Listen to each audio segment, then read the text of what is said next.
remote may not be nearby, and there would be 5 or 6 channels or 2. And if I got you in 45, in 30 seconds, I could tell you, hey, I have a new camera and it has longer battery, what time I get you? Now, you're spending less time, you're consuming media differently. If I don't pull you into a conversation, if I don't talk about something you care about, if I don't serve it up in a relevant way, it doesn't matter if I've got the best battery ever.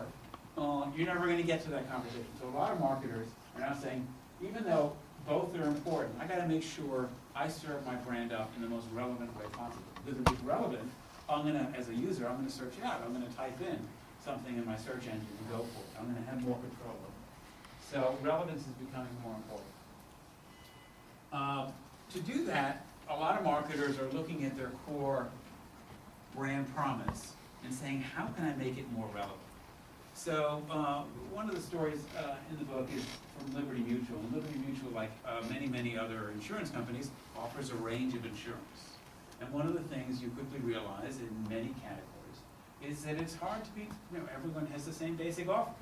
You pay an insurance premium, your car breaks down, an adjuster comes out, they give you, so the actual product is not that different. So as a company, they say, well, how can we be different? And the way they look to be different, say, well, gee, we want to be, our underlying difference is we're going to act responsibly all the time. So besides making basic, we want to own this basic idea of responsibility, that we as a company will always do a responsible thing. This has been going on for a couple of years. And so to get that across, that's not very different, but it's very relevant because people want, an insurance company that if something happens, will do the right thing. That will, will not only functionally do it, but go beyond the deliverables. So they have been beginning this journey, and to do that, they have created a lot of, inside conversation and outside conversation about what the issue of responsibility is and why it's important. So if you go to their site and look at their advertising too, it was an article in the Times on this. They have a lot of content and information about responsibility.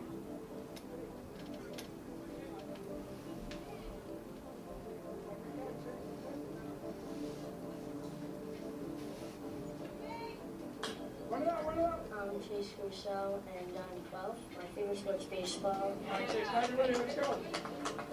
My dad went into the hospital June 26th of 2007 because he needed to get a kidney transplant. Let's go. Hits on 3. 1, 2, 3, yes! I knew it would be a good decision to tell him because I knew it would help. I knew it wouldn't be a burden because he innately knows the responsibilities he has as an older sibling. When my dad was in the hospital, I helped my mom out by keeping the kids together so she could focus on my dad. He was my rock. Chase was always there. He always knew to hug me. He always knew what I was feeling no matter what.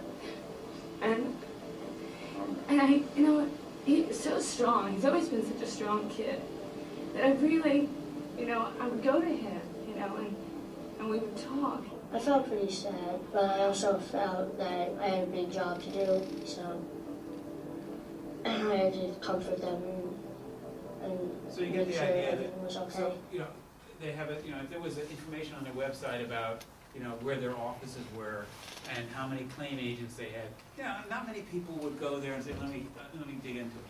But if they're talking about a topic of responsibility, and they start putting some educational films and different ways to get it relevant, all of a sudden the brand becomes more engaging, and the halo is, the feeling is that this company is about responsibility. And that's very relevant to me in this book. Another thing is, just laying out your benefits if you've got something different, that we have longer battery life, is not that engaging. It's not that, and you need to engage people to become relevant. So this is the story of a breakfast cereal in Canada. It's called Shreddies. It's sort of like cornflakes is in this country. It's been around for 50 years. And it's just a basic square wheat, little square wheat chip, I don't know what you call it, wheat biscuit. And every year their share would go down and down and down. And then they tried to make it different, add vitamins or add, raisin inside. And then what they did, share went down. And finally they said, gee, you know, there's no rational product difference we can do to this. It is a basic weak check, you know. It is what it is. And if people are bored with it, they're not finding it relevant, they're not using it. So no matter what we, so they said, what happens if we have some fun with it? And you know, the agency said, yeah, what happens if we just turn it on its side and introduce it as diamond shreddies and see what happens? So they actually went out and did a focus group and filmed it, and then they put this video up on YouTube up in Canada last year. So Shreddies is actually introducing a new product, which is something very exciting for them. So they're introducing new diamond Shreddies. Interesting. It is interesting. So I just want you to look at that, and that's the new box there. So I just want to get your first impressions when you see that. You see the diamond Shreddies box there. What is that? Were they square? I'm a little bit confused. They look like squares to me. It's all in the appearance, but it's kind of like thinking about a 6 or a 9, like a 6. If you flip it over, it looks like a 9, but a 6 is very different from a 9. And then a W. And never a W, exactly. Actually, when you don't see it, like when I sat there, you just look like you turn it on its end, but when you see it like that, it's more interesting looking. Just try both of them. Take a square one there first.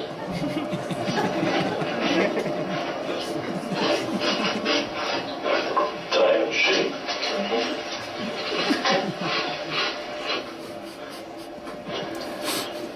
Which one did you prefer, first of all? First one. The first one? It had more flavor. Okay. The first one was the diamond. The diamond one felt more crunchy. Sort of a popping, sort of 3D effect. I don't know, there's more punch into it. If I asked you to describe them in 4 words only, Goodness. if you had to reduce that to just 3 words, Diamond shreddies, good. It's better Shreddies. what 1 word would you use to sum up the diamond shredding experience?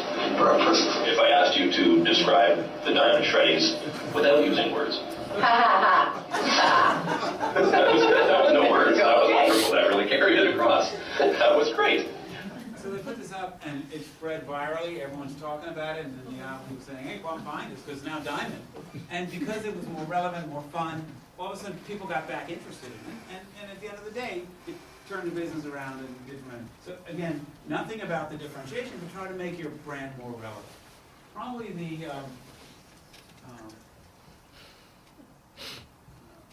and there are many, many examples of this in the marketplace. Dove soap recently did it a year ago by standing for real beauty in terms of an idea that was more relevant, even though the product didn't change. So the next thing is, in today's marketplace, it's always been true, the best brands get their brand idea pretty simple. Because if you give a creative team anywhere a simple brief on the brand side, they can do great branding. If you give them a complicated thing to talk about, it's hard to do great branding. Without getting into politics, part of what, the people in the marketing community that Obama did well is he had a very simple idea. He just stuck to it, and he executed it. And sometimes politicians, if you remember previous elections, who didn't have their story down very simply and sticky, it could have been a great story, but couldn't get it across. And the same is true of branding. The other thing going on is because the world, we're going back to the future. It used to be, before mass media, if you wanted to find out about what your product stood for, what product to buy, you would go to the backyard fence and ask your neighbor, what do you recommend blank? What do you recommend? You'd ask, what do you recommend in a dishwashing liquid? Then you went through a whole period where you just sat back and watched TV and assumed that whatever they were telling you was right. But now people are going sort of back to the future. They're going back to that backyard fence. That backyard fence is a virtual fence.